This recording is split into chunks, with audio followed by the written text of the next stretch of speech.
हरे कृष्णा, राधे राधे। मेरे YouTube channel पे आप सबका बहुत बहुत स्वागत है।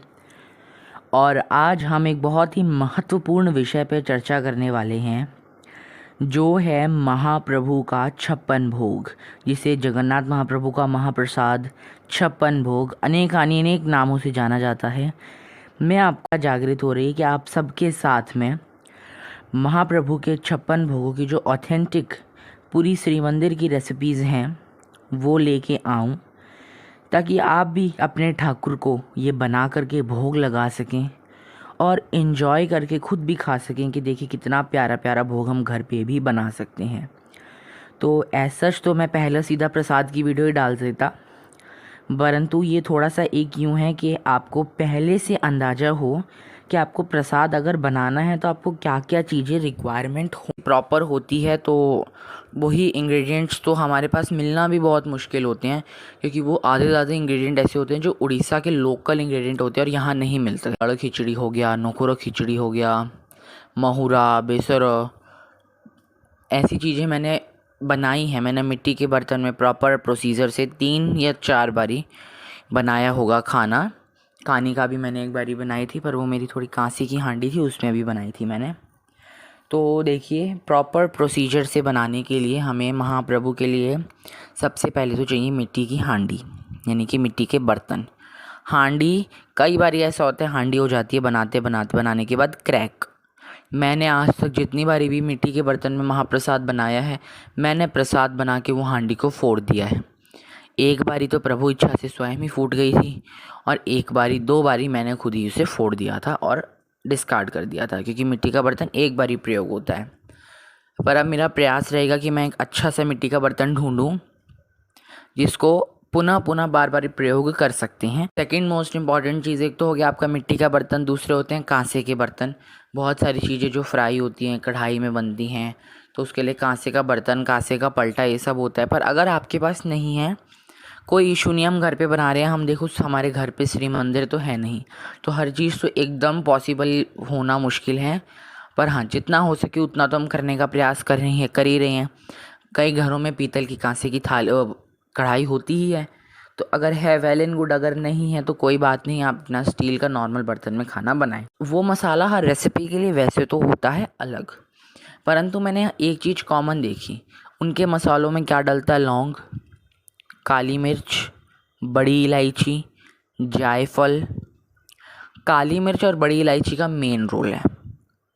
तो ये जितने भी मसाले हैं, जीरा हो गया, किसी किसी में धनिया डलता है, धनिया हो गया, अदरक बहुत डलती है, तो अदरक तो नहीं, बाकी जो सूखा मसाला है मैंने उस सब को पहले ही मिला के और कुंडी सोटे में एक ही बारी अच्छे से लग के आधा 1 घंटा लगा के वो मसाले को पीस के रखा हुआ है। वो मैंने छाना नहीं है, आपको दिखाऊंगा किसी रेसिपी में। तो एक डब्बे में भर के रखा हुआ है, बनाने का वो थोड़ा जल्दी हो जाता है, प्लस में मेहनत बचती है, क्योंकि मिट्टी का बर्तन हो गया, मसाले हो गए।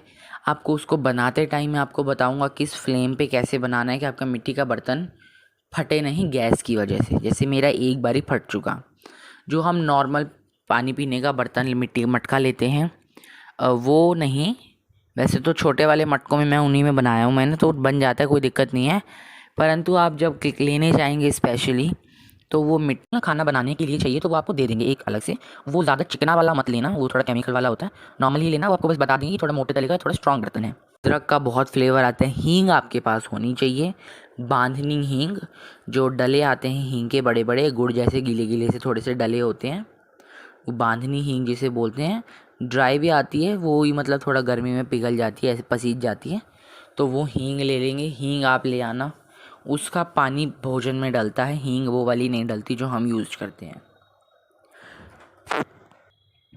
तो मिट्टी का हांडी हो गया, बांधनी हींग हो गया, मसाला पाउडर हो गया जो हमें चाहिए। फिर कई जैसे पीठा बनता है, एक चिटाऊ पीठा बनता है। इन सारी रेसिपीज़ में ना जो पीठे होते हैं उनमें पेस्ट बनता है एक, तो पेस्ट वो लोग बनाते हैं सिलबट्टे में। वो खड़ी दाल होती है, तो वो दाल को भी चक्की में खुद ही उसको आधा करते हैं, फिर उसका पेस्ट बनाते हैं सिलबट्टे में। तो देखिए, इतना तो मैं कभी भी नहीं मेरे से हो पाएगा, क्योंकि मेरे घर में सिलबट्टा ही नहीं है। फर्स्ट बात, ओखली है, कुंडी सोटा है जिसे हम बोलते हैं, उसमें हो सकता है, जितना होगा मैं उसको यूज करूँगा। परंतु सिलबट्टा मेरे पास नहीं है, तो जो चावल का पेस्ट हो गया, दाल का पेस्ट हो गया, वो सिलबट्टे में ही बन सकता है मंदिर के हिसाब से। और वो मतलब उस ओखली में कूंज के नहीं बना सकता मैं उसे, ओखली में कूट के कुंडी सोटे में उससे चावल का पेस्ट वगैरह नहीं बन सकता। उसके लिए सिलबट्टे को जो हम दरड़ दरड़ के बनाते हैं, हमें सिलबट्टा ही चाहिए।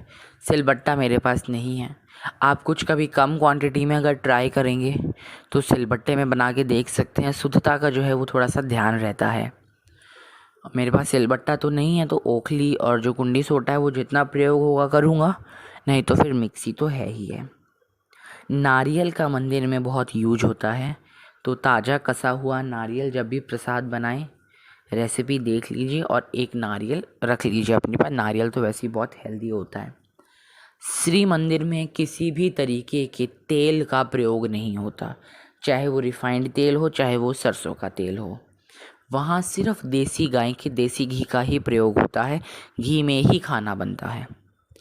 छोटी इलायची का यूज नहीं होता, आलू का, गाजर का यूज नहीं होता, टमाटर का यूज नहीं होता, हरी मिर्ची का बिल्कुल भी यूज नहीं होता। जो भी खाने में तीखा तीखा होता है वो सब काली मिर्च और बड़ी इलायची से ही फ्लेवर आता है, लौंग से। राई भी यूज नहीं होती, सरसों मंदिर में यूज होती है। और बैंगन भी शायद सिर्फ एक ही प्रसाद में डलता है, अदरवाइज़ बैंगन का भी यूज नहीं होता। एक गोटी बैंगन और मरचा पानी तो है, वो भोग तो बैंगन से ही बनता है। परवल का बहुत यूज सब्जियों में होता है, तो सब्जी में आपके पास परवल होना चाहिए। पेठा, कद्दू जिसे हम बोलते हैं, तो सफ़ेद छिलके के साथ कद्दू होता है। और उनका एक जिमीकंद रहता है, मूली रहती है, कच्चा केला रहता है, शकरकंद रहता है। तो जो भी जड़ से उगने वाली जो कंद मूल वाली सब्जियां हैं उनका यूज ज़्यादा होता है। आलू का, टमाटर का, इन सब का यूज नहीं होता। अरबी भी यूज होती है। तो वो तो धीरे धीरे आप जैसी रेसिपीज़ देखेंगे आपको पता लगेगा। हरा धनिया भी यूज होता है, पर केवल बहुत थोड़ी सी 2-4 रेसिपीज़ में, सब में हरा धनिया प्रयोग नहीं होता। जैसे हर सब्जी को धनिया से गार्निश करते हैं ना, वैसे नहीं होता। वहाँ तो सिर्फ ठाकुर जी को बनने के बाद खाना तुलसी से भोग चढ़ता है, क्योंकि तुलसी महाप्रभु की फेवरेट है। भोग लगाते टाइम हमारे पास तुलसी जरूर होनी चाहिए। मिट्टी की हांडी नहीं है, तो मैं आपको प्रयास करूँगा कि 1 से 2 रेसिपीज़ जो हमारी मिट्टी को ना छोड़ करके हांडी होती है, परंतु कांसे की हांडी होती है, जो मेरे पास है एक कांसे की हांडी, तो उसमें मैं आपको वो बना के दिखाऊंगा। तो उसमें होता क्या है कि जैसे मिट्टी का बर्तन में ना, गैस बंद होने के बाद भी आधे घंटे तक कुकिंग चलती रहती है, वो आधे घंटे तक ही ठंडा होता है। उसमें कुकिंग चलती रहती है, अंदर उबलता रहता है, क्योंकि मिट्टी का बर्तन धीरे धीरे ठंडा होता है। परंतु कांसे के बर्तन में हार्डली 5 से 10 मिनट्स में वो ठंडा हो जाता है।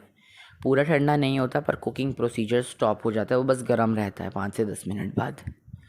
तो उसमें भी बनाने का थोड़ा सा ट्रिक अलग हो जाता है, पानी की क्वांटिटी कम हो जाती है और ऐसा सब कुछ होता है। तो वो जो ट्रिक्स, वो जो कुछ है, वो मैं आपको वीडियोस में रेसिपीज़ के थ्रू ही बताऊंगा। तो काफ़ी लंबी वीडियो बन गई है और बस इसमें इतनी ही डिटेल देनी थी। महाप्रभु के 56 भोग जो हैं, उन्हें 56 भोग इसलिए बोलते हैं क्योंकि वह 56 भोग उन्हें रोज़ के भोग लगते हैं। उन्हें रोज़ 56 तरीके के भोग लगाए जाते हैं, परंतु जो टोटल भोग के टाइप्स हैं वो 56 से कई ज़्यादा हैं। वो 100 के करीब तो मेरे ख्याल से होंगे ही होंगे। अलग अलग वेराइटीज़ हैं और बहुत सारी चीज़ें ऐसी हैं जो साल में केवल एक बार ही बनती हैं। जैसे चिट्टा अमावस्या पे चिटाऊ पीठा बनता है, भादो अमावस्या पे सप्तपुरी बनती है। ऐसी बहुत सारी चीज़ें हैं जो साल में एक ही बारी बनती है। एका बरनी वो भी एक बारी बनती हैं। तो ऐसी चीज़ें भी बहुत सारी हैं। तो ये सब मिला मुलो के कम से कम 56 टाइप के भोग जो ठाकुर जी को रोज़ लगते हैं। और टोटल मेरे ख्याल से, if I am not wrong, तो 56 टाइप्स के उन्हें भोग लगते हैं, तो 70 से 80 तरीके के तो उनके प्रसाद होते ही होंगे। तो उम्मीद करता हूँ आपको ये वीडियो अच्छी लगी हो। अच्छी लगी हो तो इस वीडियो को लाइक करें, शेयर करें। और अगर आपको महाप्रभु के 56 भोग की रेसिपीज़ में इंटरेस्ट हो तो मेरे चैनल को अवश्य से सब्सक्राइब कर ले। 56 भोग की रेसिपीज़ आपके साथ कोशिश करूँगा जल्द से जल्द शेयर करूँ, और बने रहिएगा। आपको 56 भोग की रेसिपीज़ बहुत पसंद आएगी। हरे